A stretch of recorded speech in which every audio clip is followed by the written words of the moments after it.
चाललाय आणि वडिला 14 वर्षे वेगळं सहन करावं लागणार आहे याकडे कोणाचं आणि जेव्हा सुनायना उर्मिलेला भेटते तेव्हा ती तिला म्हणते, उर्मिले काय रे तुझं नशीब, ना तर तुला वनवास मिळाला, ना तुला घराचा ना तर तुला वनवासात जाता आलं, नाही तुला कधी तुझ्या जवळ आला तुला तुझ्या घराचा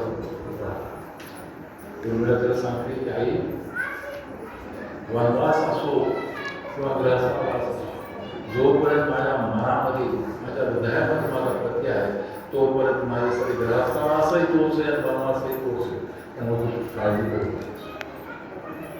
जनक आणि सुनायना उर्मिलेला विनंती करतात की इथं तुझं मन लागणार नाही अयोध्येमध्ये, तेव्हा या अयोध्येमध्ये तुझं मन लागणार नाहीये, तेव्हा तू असं कर की जोपर्यंत लक्ष्मण येत नाही तोपर्यंत तू मिथिलेत चल, तुझ्या जुन्या मैत्रिणी भेटतील त्या ठिकाणी तुझं मन लागलं. ते सांगितलं, ज्यावेळी माझा विवाह झाला त्याच वेळी माझी मिथिला सुटली आणि आज ज्यावेळी अयोध्येला माझी सगळ्यात जास्त गरज आहे त्यावेळी जर मी अयोध्यासोबत गेले तर जग मला किती दूषण देईल. मी येईल तेव्हा येईल जेव्हा माझ्याबरोबर माझा पती असेल. आणि ती अयोध्येची आणि ती लक्ष्मणाला विचार, मला आईजवळ सुद्धा मला मोकळं करता येत नव्हतं, मला स्वतःहून रडता येत नव्हतं, मला कुठल्या जवळच्या मैत्रिणी जण नव्हत्या, अशा परिस्थितीत तुम्ही मला रडू नको असं का सांगितलं. भरत सांगतो, लक्ष्मण सांगतो की उर्मिले, तुझ्या डोळ्यातले अश्रू अतिशय किमती आहे. तुझ्या डोळ्यातले अश्रू जर वाहिले असते तर त्याने सैलाब आला असता, त्याने एक महापूर आला असता, त्या महापुरामध्ये अयोध्याच काय तर संपूर्ण भरतखंड वाहून गेलं असतं. त्यामुळं तुझ्या अश्रूंना थांबवणं तर आवश्यक आहे. आता परत तुझ्या याच्यामध्ये अशा प्रकारचे अश्रू कधी येणार. आता पुढे गेली, परत आलेल्या सीतेला लोकापवादामुळं पुन्हा एकदा वनवासात पाठवण्यात आले. उर्मिला आहे, लवकुश मोठे झाले, अश्वमेध यज्ञ झाला, अश्वमेध यज्ञाचा घोडा आल्यामुळं लवकुशांचा परिचय झाला. परिचय झाल्यानंतर त्या ठिकाणी सीता आली. सीतेने जो स्वतः धर्मी मातेचे सामावून दिले. त्या दोन लहान बालकांची जबाबदारी तिने घेतली आहे, उर्मिलेने घेतली. लवाणकुशाला तिचे दोन पुत्र आहेत, अंगद आणि चंद्रकेतू. त्या दोघांना त्याच्याबरोबर लवकुशांना सुद्धा उर्मिलेने सांभाळलं.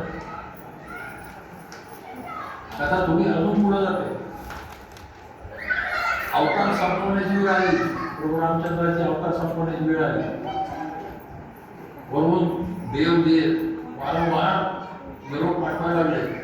प्रत्यक्ष यमराज एकदा भेटून गेले की प्रभू पुढचा अवतार पण घ्यायचा आहे, त्रेतायुग संपून द्वापार युग येईल.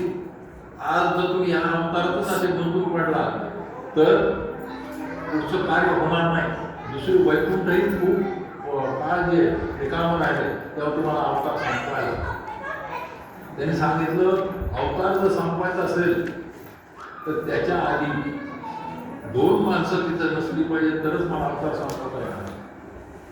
त्यातला एक आहे हनुमान, दुसरा आहे लक्ष्मण. हनुमानाला तर अवतार संपवायला सांगणं शक्य नाही कारण तो चिरंजीव आहे. पण लक्ष्मणाला अवतार संपवायला कसं सांगू? लक्ष्मणाला अवतार संपवायला सांगणं म्हणजे मी स्वतः माझा अर्धा प्राण सोडून देण्यासारखं आहे. हे कसं करायचं? परत आता पुढे जाते. एक लीला भगवंताने रचली. त्या लीलेमध्ये दरबारात बसलेले असताना आपल्या हातातल्या अंगठीची प्रोग्राम खेळतायत. खेळता खेळता ती अंगठी खाली टाकतात. तिथं असलेल्या त्या छोट्या चित्रातून ती अंगठी खाली जाते. ती लीला त्यामध्ये प्रोग्रामचं हनुमानला सांगतात की हनुमाना माझ्या हातातली अंगठी, ती अंगठी पुढं कसं सांगतात, ती अंगठी जी तू माझी ओळख म्हणून सीतेकडे घेऊन गेला होतास ती अंगठी या चित्रात पडली आहे, तेव्हा तू ती जाऊन काढू. हनुमानाला अष्टसिद्धी येत होत्या, त्यामध्ये सगळ्यात छोटं शरीर करून त्यांना जाता येत होतं. त्याप्रमाणे हनुमान त्या छिद्रामध्ये गेले. जसे हनुमान छिद्रामध्ये गेले तसे ती हनुमान खाली जात राहिले. ती काल पाताळामध्ये गेली. पाताळामध्ये गेल्यानंतर तिथं काय अंगठ्याचा प्रचंड मोठा ढीग पडलाय आणि सगळ्या अंगठ्या तशाच बरोबर हनुमानने सांगितलं. त्यामुळे त्याला समजायला कसं शोधायचं. त्यामध्ये हनुमानाला गुंतून टाकलं. हनुमानाला त्यांनी अगदी समजून दुसरी लीला करायची. दुर्वास ऋषी आले. दुर्वास ऋषी आल्यानंतर दुर्वास ऋषीने मंत्रणा करायची. लक्ष्मणाला त्यात सांगितलं की लक्ष्मणाने अतिशय महत्वाची मंत्रणा ऋषीशी करतोय, तर त्यावेळेस जोपर्यंत मंत्रणा चालेल तोपर्यंत दरवाजावर तू उभा राहा आणि कोणाला हात घेऊ देऊ नको. चल, यमराज आले. यमराज ऋषीच्या रूपात आलेले आणि पण लक्ष्मणाला माहिती की यमराज मला ह्याची मंत्रणा करायची, तेव्हा तू कोणाला हात घेऊ देऊ नको. ते दोघं आत गेले, मंत्रणा चालू झाली. इकडे दुर्वास ऋषी आले. दुर्वास ऋषी आल्यानंतर दुर्वास ऋषींनी लक्ष्मणाला हे सुद्धा दुर्वास ऋषीचा सुद्धा दिले भाग आहे. दुर्वास ऋषी लक्ष्मणाला सांगतात की मला रामाला आत्ताच भेटायचं. लक्ष्मण सांगतो की रामाची आज्ञा आहे की ते आता एका महत्वाच्या मंत्रणेत आपण जाऊ शकतो. ते म्हणे जर राम आता मला भेटले नाही तर मी रामाला शाप देईन. दुर्वास ऋषीच्या शापाला सगळं जग